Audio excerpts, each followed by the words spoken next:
Good morning, grade 3. Today we will talk about fractions. This lesson is in your student book, page 386. First, we should know what is a fraction, what does this mean, and how do we write a fraction. Fraction can name one or more equal parts of a whole. What do we mean by this? What if I have this shape, then I cut it to 6 equal parts. After I cut it to 6 equal parts, I will shade or choose 2 of these parts and color them. I want to know how can I express these 2 shaded parts according to the fractions.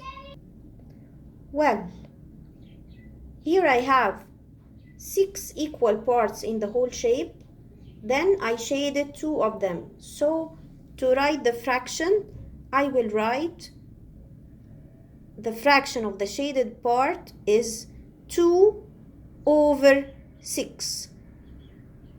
The upper number of the fraction, we call it the numerator, and the lower number, we call it the denominator. What is the numerator? The numerator is the number of equal shaded parts. The number of shaded parts in the shape, we call them the numerator. The denominator is the total number of parts of a whole shape, the numbers that I cut the shape into them.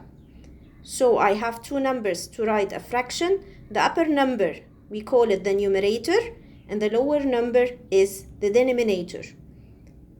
When I read this fraction, I say this is 2 out of 6, means 2 shaded parts out of total 6 parts. The next shape I have a circle. I cut it to 4 equal parts, then I shaded the first part.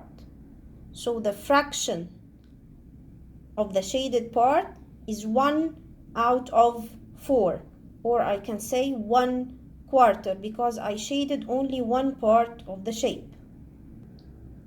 Now the next example, I have the circle. I cut it to 8 equal parts, then I shaded 5 parts. So in order to write the fraction by numbers, it will be 5 over 8, or I can say 5 out of 8, or 5/8. This is the ways of reading and writing a fraction. Make sure that when we make fraction, we cut the shape to equal parts, because if they are not equal, I cannot write a fraction. So the most important thing that the parts are all equal. Thank you and good luck.